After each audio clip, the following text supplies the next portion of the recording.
Saudações aos alunos dos cursos de Filosofia e Teologia da Universidade Católica de Petrópolis, que participam deste curso de extensão sobre a doutrina social da Igreja. Cumprimento também o Padre Anderson Alves e agradeço muito pela gentileza do convite para ministrar essa aula, não é, daqui do curso de extensão, a partir de um capítulo que, junto com o professor Vitor Salles Pinheiro, meu orientador do doutorado, o professor Sandro Alex Simões, eu escrevi, e o Padre Anderson gentilmente publicou o nosso capítulo no livro Educar para as Virtudes e o Bem Comum. O título do nosso capítulo é Florescimento e Falhanço, Moralidade e Razoabilidade Prática na peça O Pato Selvagem, de Henrik Ibsen. Eu quero chamar a atenção de vocês, em primeiro lugar, para essas duas palavras no início do título, florescimento e falhanço, e para explicar o que elas podem ter a ver com a doutrina social da Igreja.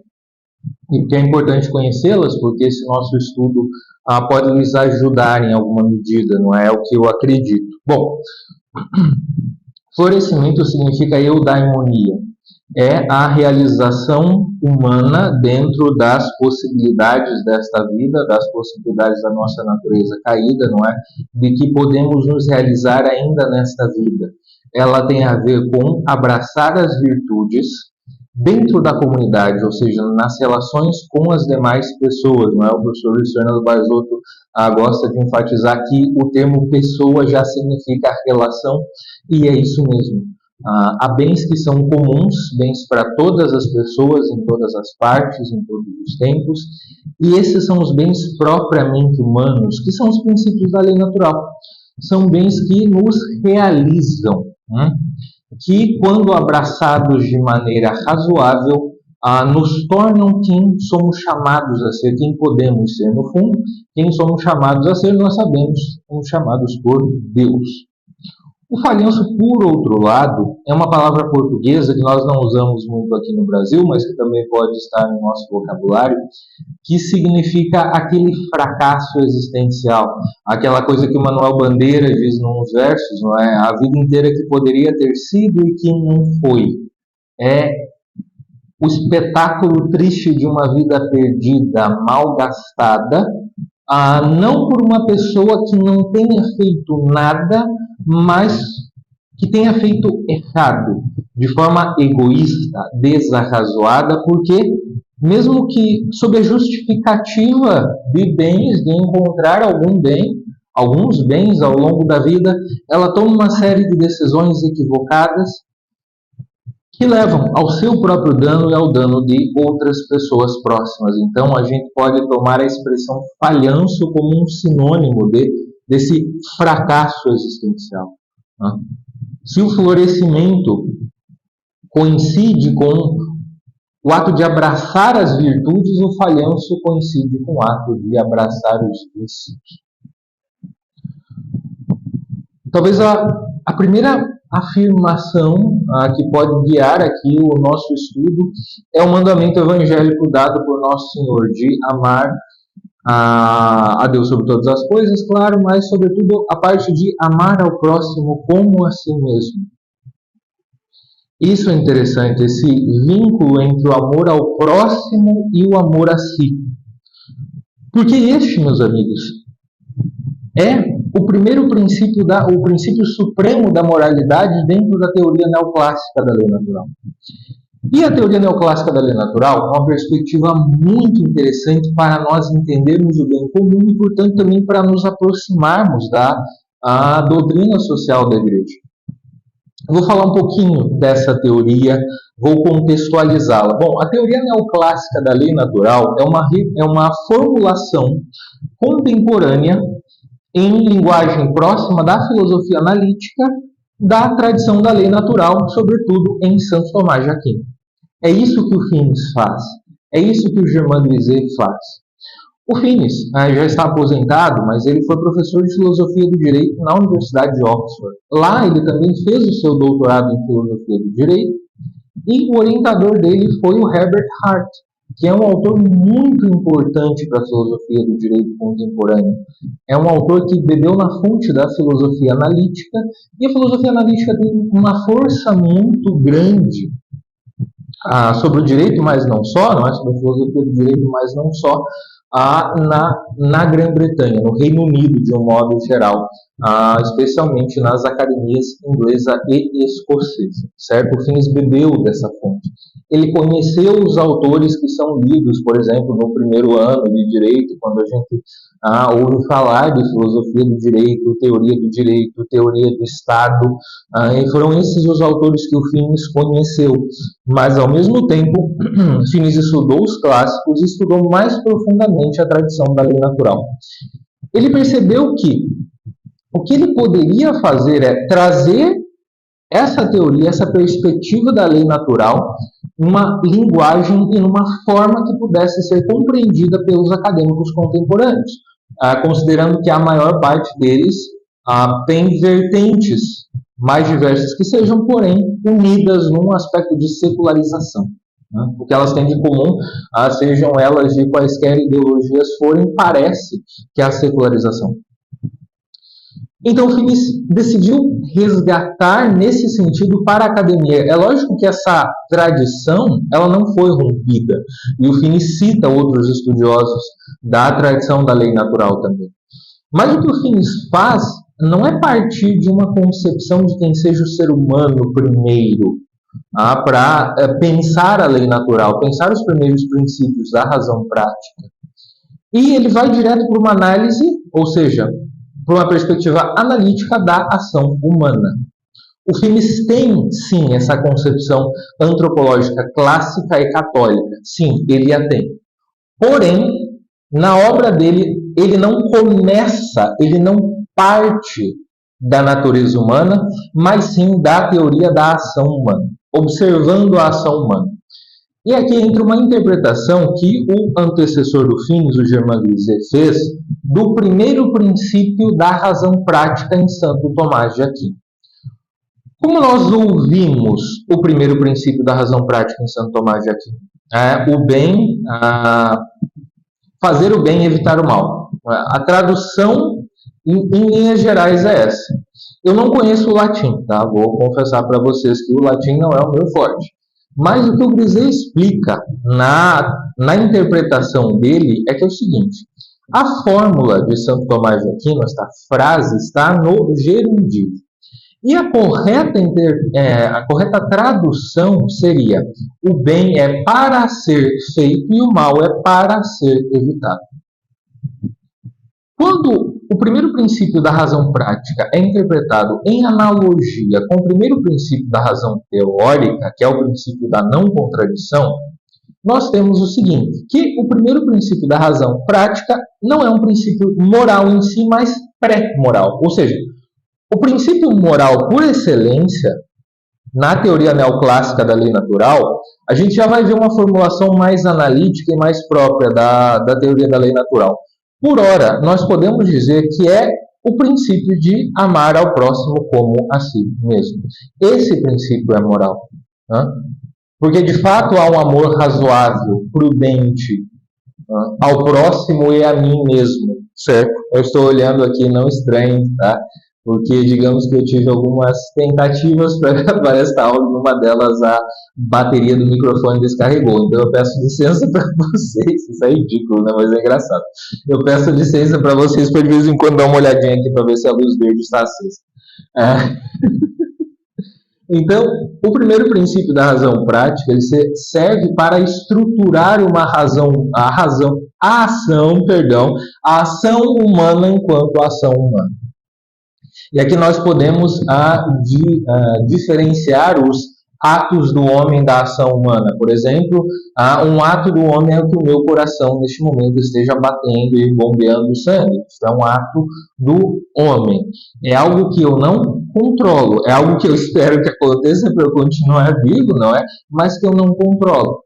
Agora, a ação humana propriamente é uma ação deliberada que tende a um fim. Bem aqui, ou seja, o bem é para ser feito e o mal é para ser evitado, bem é sinônimo de fim, objetivo. E o primeiro princípio da razão teórica é o princípio da não contradição, certo? Tudo que eu disse para vocês até agora, tudo que vocês estão pensando, tem como pano de fundo o princípio da não contradição. Por quê? O princípio da não contradição é o que estrutura quaisquer juízos humanos, quaisquer comentários, argumentos humanos. Eu vou lhes dar um exemplo. Aqui eu tenho este caderno, certo? Se eu abro o caderno e mostro para vocês, eu digo, este é um caderno não pautado, certo? Vocês olham para o caderno e, bom, vocês dizem, é verdade, este caderno não é pautado. Ok.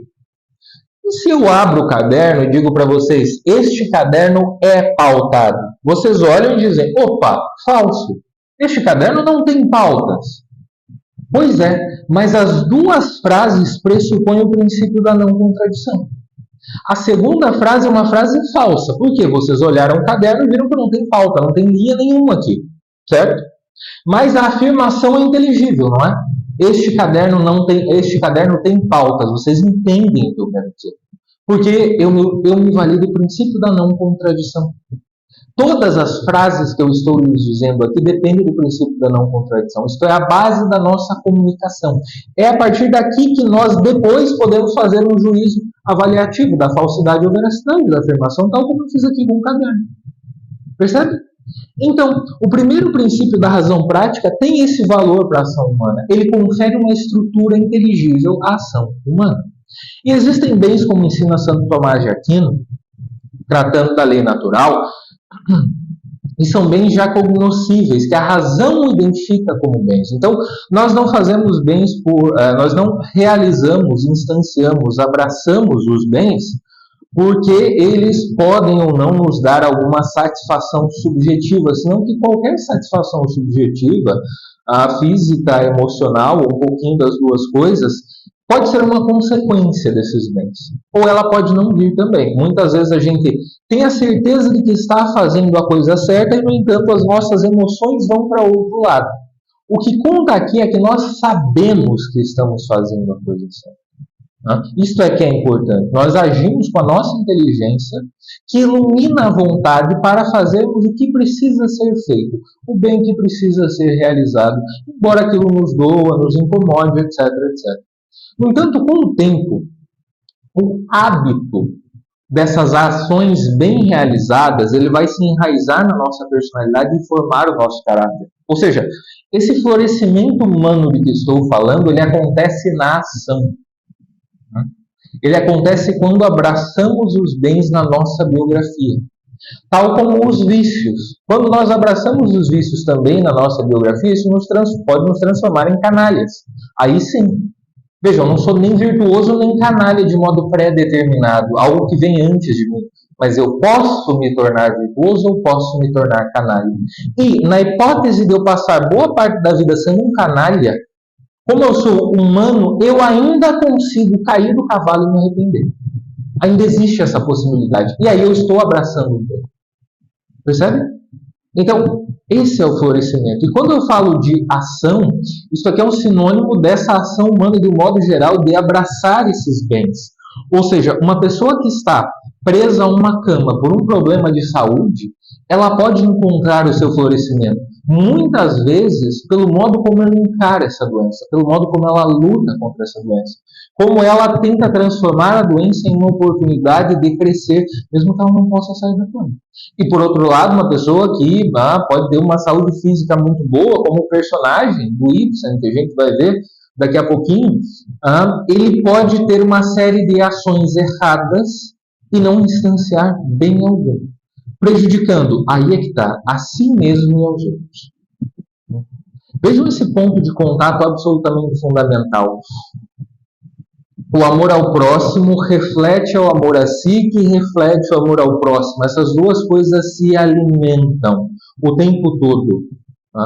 De modo que uma pessoa que ela tenha um amor a si desordenado pela sua negatividade, ou seja, ela tem um autodesprezo, como a gente vai ver que é típico do personagem do Henrik Ibsen, ela pode fazer um exercício de razão de estar genuinamente preocupada pelos seus próximos, de examinar qual é o bem do seu próximo, independentemente do que ela sinta. E quando ela abraçar o bem do próximo como um aspecto do seu bem, não, é bom que eu seja bom com os meus amigos, por exemplo, com outras pessoas que pedem a minha ajuda e precisam de mim, bom, aí essa pessoa tem um remédio para curar o seu autodesprezo, percebe?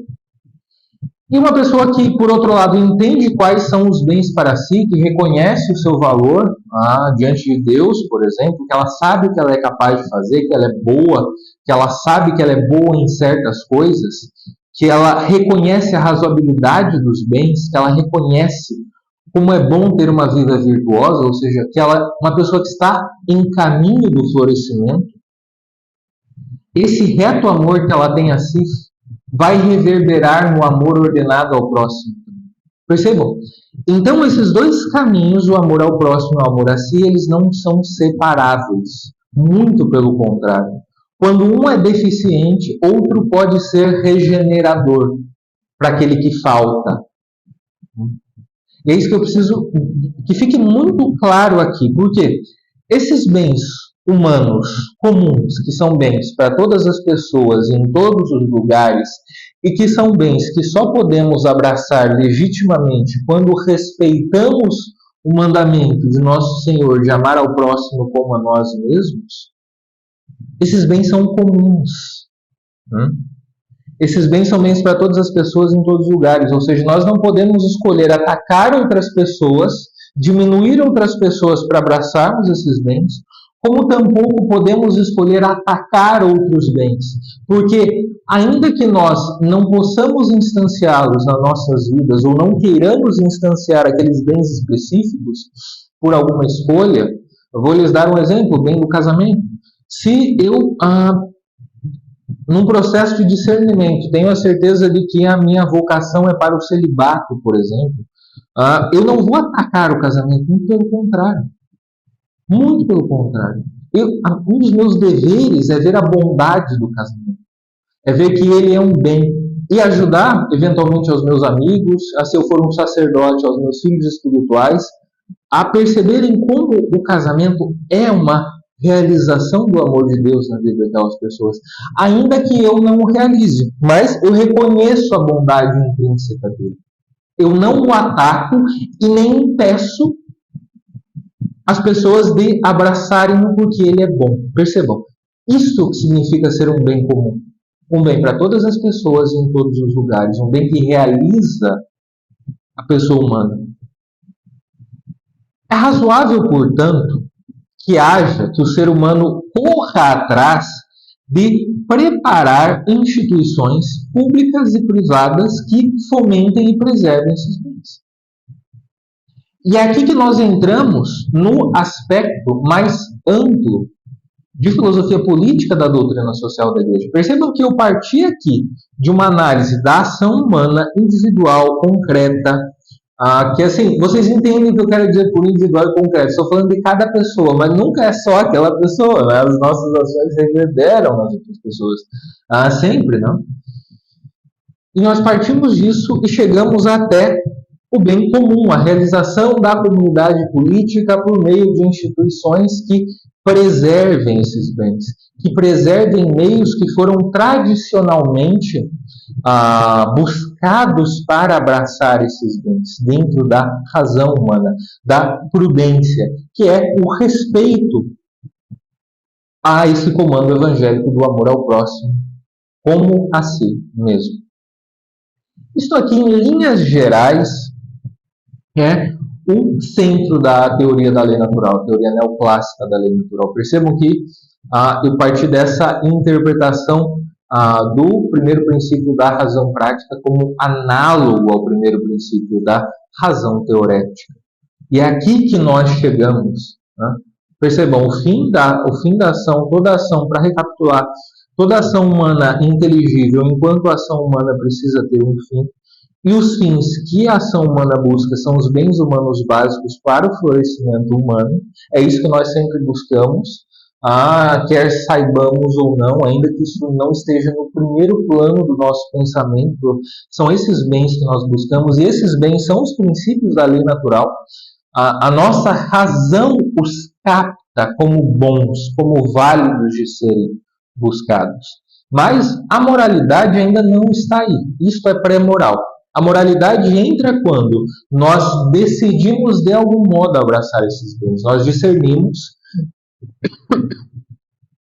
Podemos acertadamente ver que é um bem verdadeiro, ou podemos erroneamente confundir um bem falso com um bem verdadeiro. Aí percebam a ideia do mal como ausência de bem. É nesse sentido aqui, não é? Os autores da tradição da teoria neoclássica da lei natural andam nas pegadas de Santo Tomás de Aquino, do mal como ausência de bem.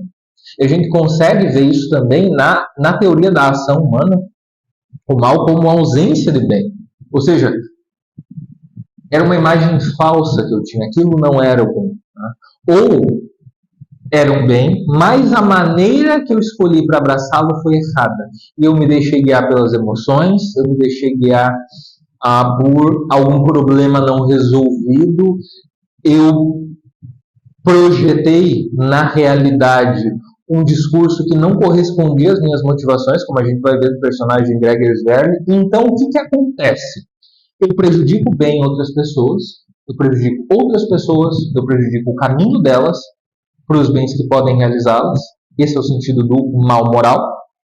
E esse é o aspecto que me interessou desde o início, quando eu comecei a estudar a teoria da lei natural, no doutorado aqui da UFPA, com o professor Vitor, que é a ideia de que quem pratica o mal também destrói a si mesmo. A prática do mal, conforme a teoria da lei natural, ela é desarrazoada, ou seja, ela é imprudente. Um dos bens humanos básicos que o Finis elenca é o bem da razoabilidade prática. Vocês veem que essa expressão está no título do nosso capítulo também. Razoabilidade prática é um sinônimo de prudência. Ela é um bem humano, ela é chamada pelo Finis de bem arquitetônico, a razoabilidade prática ou prudência, porque ela é um bem humano básico, mas ao mesmo tempo é um bem que permite que nós participemos dos demais bens humanos básicos. Percebam isso? E aí que nós podemos pensar no sentido clássico já, não é? De que a prudência é a mãe das virtudes. O modo de abraçarmos os bens também é importante para nós, para que não caiamos no falhanço, para não nos destruirmos, para que as nossas motivações não sejam erradas, faltosas, pequenas, egoístas. Por quê? Porque, esse é um modo de não amar a si mesmo corretamente, ordenadamente. Por mais que se sinta algum prazer, alguma satisfação, uma vingança satisfeita, realizando aquilo que se quer realizar, no sentido mais baixo da expressão. Ou por mais que não se saiba que o que se quer realizar é baixo, mas o discurso é projetado ali. Não. Existe uma destruição da própria pessoa que age mal. Por quê? Porque ela encontra a ausência de bem. Isto é o vício. Isso aqui em linhas bem gerais. Eu adotei uma perspectiva específica para explicar a lei natural nesta aula, mas se vocês quiserem conhecer um pouco mais e explicações bem melhores do que a minha, mais profundas, vocês podem procurar na Lumen Juris a coleção da lei natural, que é coordenada pelo professor Vitor, já tem uns tantos volumes publicados, e lá vocês vão encontrar o trabalho que tem sido produzido aqui no Brasil por pessoas do nosso grupo aqui na Universidade Federal do Pará, da tradição da lei natural, liderado pelo professor Vitor, também de pessoas de várias partes do Brasil que têm estudado a tradição da lei natural, tanto a partir da ótica do Finis, quanto a partir de outras perspectivas também complementares. Então, é um campo de estudo, graças a Deus, muito rico, muito fértil, e tem ganhado bastante espaço aqui no Brasil. Ou seja, para explicações melhores, é essa a minha recomendação para vocês. Agora bem, no artigo nós não falamos apenas do aspecto teórico da lei natural,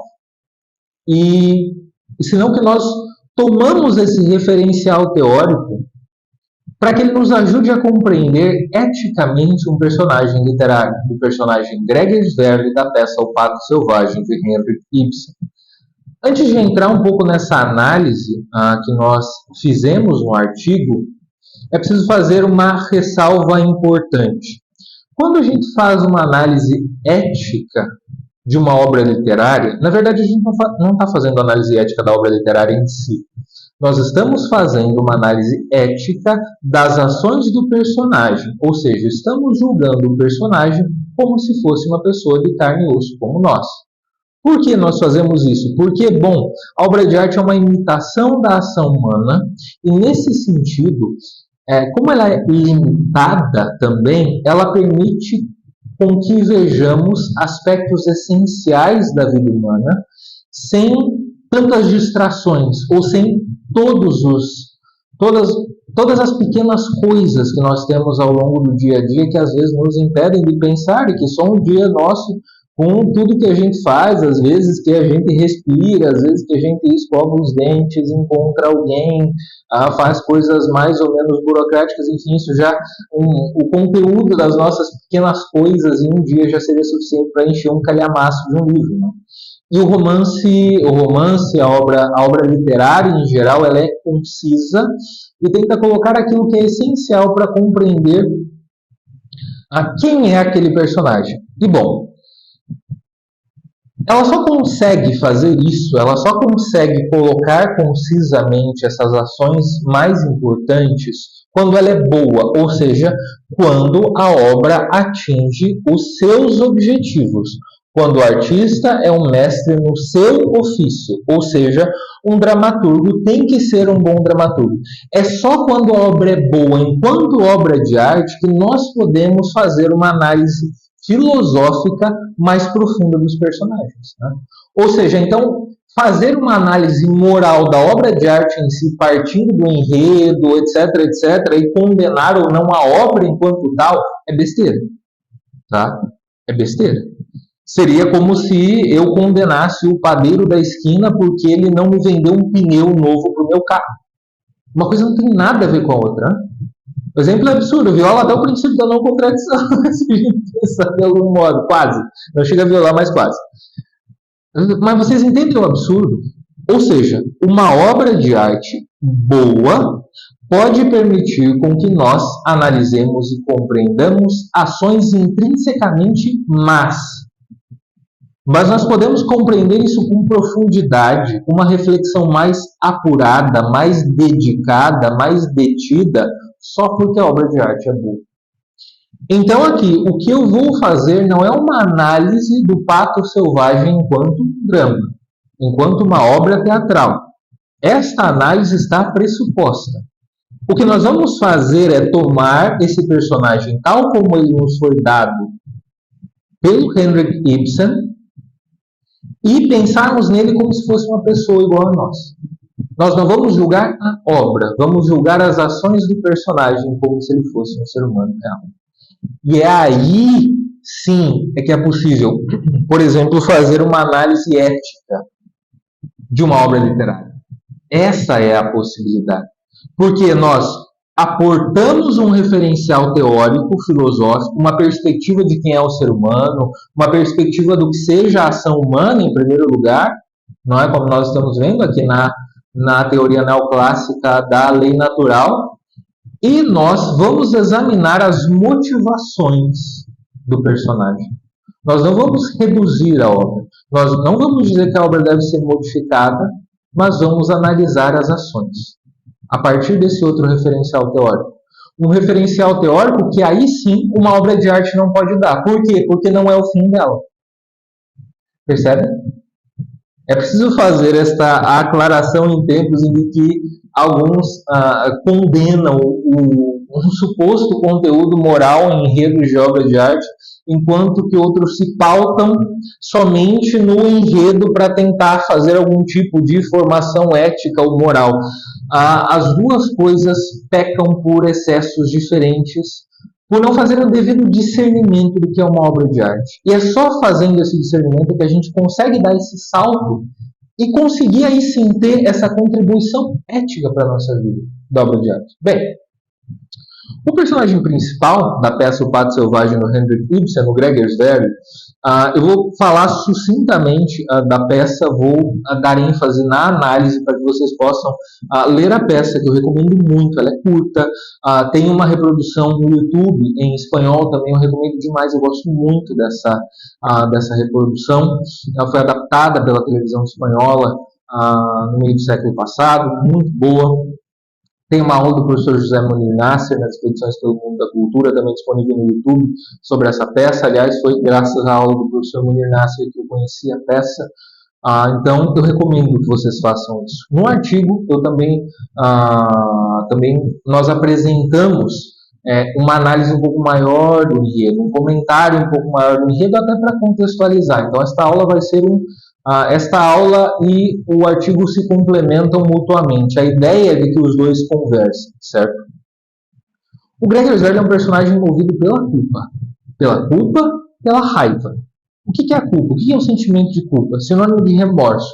A raiva de si mesmo. Diferença entre remorso e arrependimento. Muito clara para nós. São Pedro e Judas. São Pedro se arrepende e Judas tem remorso. Gregers Werle não suporta a si mesmo. Ele se odeia. Por que ele se odeia? Bom, parece que ele herda, entre aspas, a raiva e a culpa que a mãe tinha do pai dele. Então o Gregers transforma o pai num algoz. Ele diz que o pai é responsável por ter matado a mãe dele. Ele faz as mesmas acusações que a mãe dele fazia. E aí ele foge da casa dos pais enquanto a mãe estava viva. Depois ele volta. Depois que ela já morreu, ele volta para tirar as coisas na cara do Sr. Werle. Mas enquanto ela estava viva, ele não estava lá. Ele vai trabalhar para o Sr. Werle, para o próprio pai. E aí ele começa a incitar os empregados contra o pai dele, por justiça e todas essas coisas. E aí o Gregers descobre que o amigo dele, Hjalmar Ekdal, um amigo da infância, tinha se casado com uma mulher que, uma vez, há muitos anos, 15 anos especificamente, foi amante do Sr. Werle, a Gina Hansen. E ela foi porque a mãe dela mesma insistiu, porque é um homem que tinha dinheiro. Né? Ela não queria. E ela não contou isso para o Hjalmar porque sabia que o Hjalmar não iria se casar com ela, se soubesse. Ainda mais que as coisas aconteceram sucessivamente, não é? Esse culto à fé, não é? Dela com o Sr. Werle e em seguida conhecer o Hjalmar e se casar com ele com o apoio do Sr. Werle, que depois não a procurou mais e que ajudou a família do Hjalmar. O Gregers já vê nisso uma artimanha do pai para encobrir os próprios defeitos, os próprios pecados, as próprias falhas morais. Ele diz que olha para o Sr. Werle e vê uma pilha de cadáveres, um massacre em volta dele. Porque, segundo o Gregers, ele destrói todo mundo. O Gregers e o pai dele contracenam 2 vezes em toda a peça. E nessas 2 vezes, o Gregers acusa o pai de ser o vilão da sua vida. O Gregers confessa que tem uma consciência doente, que precisa de uma motivação para seguir vivendo com a sua consciência doente. É isso que ele quer, aplacar a sua consciência doente. Mas ele sempre fica com raiva do pai. E das 2 vezes em que eles contracenam, a primeira, logo na primeira cena da peça, o Gregers vai correndo para a casa do Hjalmar, com raiva do pai, motivado a contar a verdade para mim. Porque ele diz que encontrou uma razão pela qual viveu. E aí ele, ao invés de ficar na casa do pai, na mansão Werle, ele aluga um quarto na casa do Hjalmar e da esposa dele. Eles precisariam alugar um quarto para complementar a renda, não é? Aí o Gregers vai lá e aluga e começa a viver lá. A segunda cena, o Sr. Werle vai até a casa do Hjalmar e fica na portaria lá embaixo pedindo para falar com o filho dele. Eles conversam de novo. O Sr. Werle pergunta: cara, você vai fazer isso mesmo? Você realmente vai contar para o Hjalmar tudo isso aí? Ele falou: vou, com certeza, eu tenho que libertar o meu amigo da mentira. E aí o Sr. Werle diz: cara, você acha que ele vai aguentar saber disso? Sim, ele vai ficar transfigurado depois que souber disso, porque o Hjalmar é esse tipo de homem. A essa altura, nós que estamos vendo ou lendo a peça, já sabemos que o Hjalmar é um sujeito débil de caráter. Ele é fraco. Ele não tem as suas emoções controladas. Qualquer coisa o desestabiliza muito. E a Gina sabe disso e cuidou dele ao longo desses 15 anos. A esposa é muito mais madura do que o Hjalmar. Todos nós sabemos disso, mas o Gregers, que é amigo dele, parece não saber. Ou não quer ver. Vocês entendem onde eu quero chegar? Por quê? Depois dessa conversa, o Gregor sobe com muita raiva, ele dá de dedo na cara do pai dele e diz: você estragou a minha vida. Ou seja, ele faz uma acusação ao pai, ele sente raiva, ele sente nojo de si mesmo. Em um determinado momento ele diz que tem nojo, ele tem raiva de levar o nome desprezível de Gregersver. Em resumo, é uma confissão de autodesprezo em relação à sua pessoa e não tanto ao seu nome, né? Ele sobe, depois dessa conversa com o pai, chama o Hjalmar para dar um passeio e conta tudo para o Hjalmar. Resultado, o Hjalmar desaba. Ele volta para casa depois, a Gina confessa para ele que esse affair aconteceu, que ela não poderia contar na época, porque ela sabia que o Hjalmar não ia querer se casar com ela, mesmo tendo sido a mãe dela quem forçou a barra para que a situação acontecesse, não é? Pois bem, o Hjalmar fica completamente desnorteado. Tem uma cena em que ele está discutindo com a Gina, não é? Depois de saber disso, e é assustador. Porque o Gregers entra na sala, ele vê os dois discutindo, e aí ele fala assim: não é possível. Eu jurava que quando eu entrasse por essa porta, eu ia ver os seus rostos transfigurados com uma nova luz, a luz que vem da verdade, um negócio assim, que é um discurso grandiloquente. O Hjalmar não percebe. A Gina percebe que isso é diabólico. O Hjalmar não, ele, meu amigo, não sei o quê. A gente tem duas possibilidades de pensar nisso aí. Ou a gente pensa naquela hipocrisia do Tartufo, do Molière, que é o cara que está deliberadamente fazendo algo diferente do que ele está pensando. Eu tenho que me aproximar daquele sujeito e tirar o dinheiro dele. O que eu faço? Ele é piedoso, vou fingir que eu sou piedoso também. É essa a imagem de hipocrisia que a gente tem. Ou a gente pode pensar num negócio um pouquinho mais complicado. Que aí foi, quase que eu juntei duas palavras igual o Chapolin, que é a hipocrisia farisaica que Nosso Senhor ataca nos Santos Evangelhos. Que aí o sujeito mesmo é todo máscara. O sujeito mesmo é toda exterioridade. O sujeito mesmo abraça o vício de tal modo que ele se torna um modo de vida. Ou seja, será que o Gregers não estava acreditando na sua própria mentira? E aí a gente tem que ir até a motivação do Gregers. De novo, coisa que a gente vai fazer com um referencial teórico, filosófico. Que a obra por si não nos dá. A obra só entrega uma parte, que é o que ela pode entregar. E aí está a sua excelência. O resto, só uma filosofia sólida nos ajuda a compreender. O Hjalmar sai de casa de novo. A Gina, sabendo como ele é, vai atrás dele. Eles têm uma filha de 15 anos. 15. Né? Veja como tudo acontece nesse período. Né? E é interessante a gente pensar, isso eu estava pensando, isso é coisa minha, tá? Que, o Hjalmar estava casado com a Gina Hansen por 15 anos. Por 15 anos ela cuidou dele. E ele teve essa explosão quando soube. É como se, vejam a fraqueza, não é? Que é uma fraqueza a qual todos nós estamos sujeitos também. Não é algo, não é que o Hjalmar seja especialmente débil ou fraco. Às vezes ele é como nós somos. Então, o Hjalmar ainda está nesse terreno da mediocridade. E ele esquece, como qualquer um de nós poderia ter esquecido bem que a esposa fez por ele durante 15 anos, naquele momento. Ele sai de casa, a Gina sai atrás dele, eles têm uma filha, 15 anos, a Hedwig, e o Gregers entra e encontra ela sozinho. Tem um momento na peça em que, quando o Gregers fala que tem nojo do próprio nome, queria ser um cão capaz de capturar o pato selvagem, a Hedwig fala para a mãe dela uma frase que é muito importante. Ela diz assim, olha, é como se ele, o Gregers, estivesse querendo dizer o contrário do que diz o tempo todo. Opa.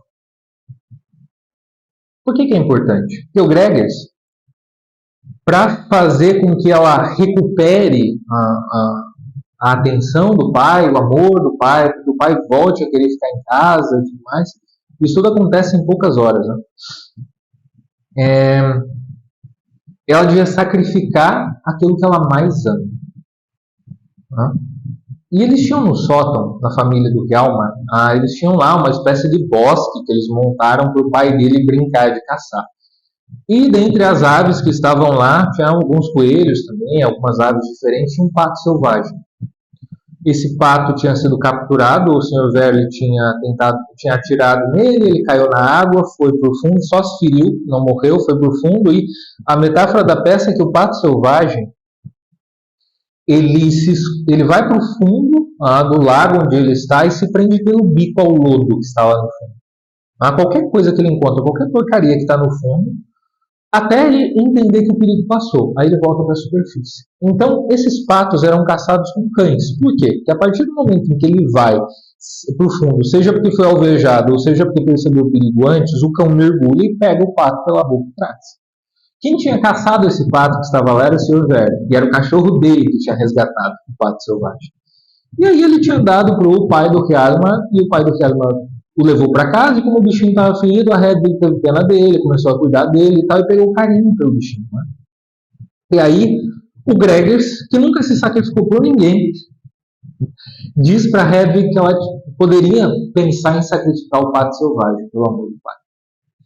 Bem, o Hjalmar volta, e ele começa a ter a suspeita de que a Hedwig poderia ser filha do Sr. Verle, 15 anos. Então ele renega da menina. Ele renega brutalmente dela. É uma cena bastante triste quando ele faz isso. E ela fica desesperada. Então ela decide fazer o sacrifício. Ela pega uma pistola, vai para o sótão, onde está o pato selvagem. Mas digamos que ela não é o pato selvagem que ela sacrifica. Se vocês leram o capítulo, vocês sabem o que eu quero dizer. Porque pensem naquela frase que ela mesma falou a respeito do Gregers. É como se ele quisesse dizer o contrário do que diz o Ben. A Hedwig já se vê como um obstáculo para a felicidade do pai. Talvez para a felicidade do pai e da mãe. E foi isso que a ação do Gregers deu. A destruição da família do amigo dele. E de novo, no fim da peça, ele fica como sem entender. Como sem entender. Ele se sente deslocado. Ele volta a sentir culpa. Não arrependimento, mas culpa.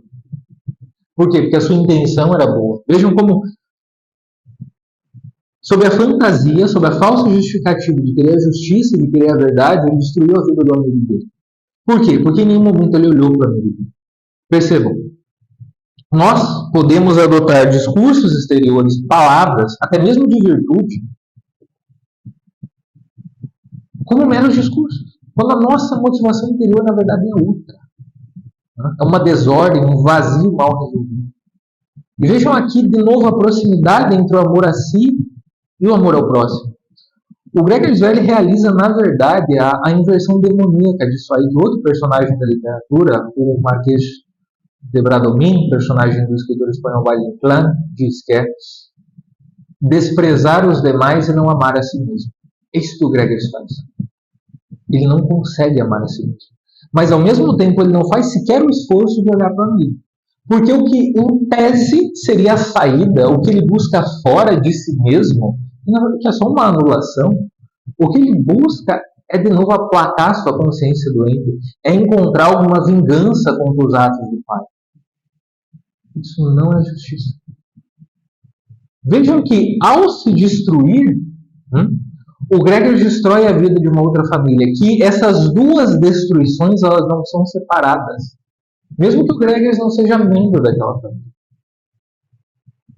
Percebem como é a dinâmica do bem comum? E como, refletindo nessa obra de arte, a partir de um referencial teórico, tomando a obra de arte enquanto tal, adotando um referencial teórico, nós conseguimos perceber ou ver um pouco melhor, porque nós temos um objeto dramático para analisar.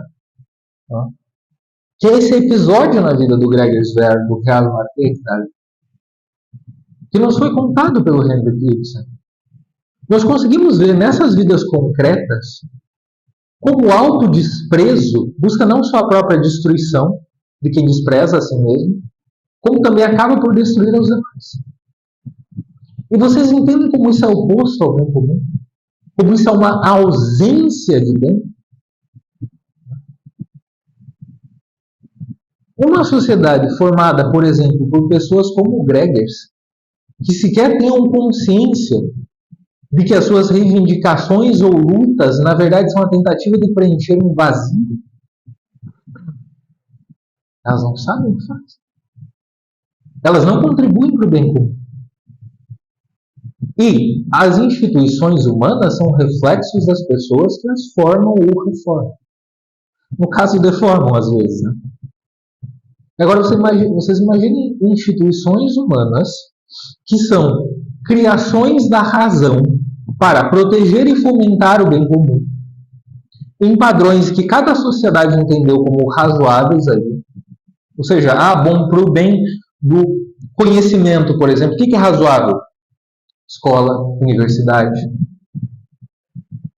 Essas são criações razoáveis. Como podemos protegê-las e fomentá-las? Bom, porque muitas pessoas ao longo dos séculos e séculos foram vendo, foram acumulando, foram passando para os seus discípulos. Então, nós temos meios de chegar à verdade que foram preservados pela tradição.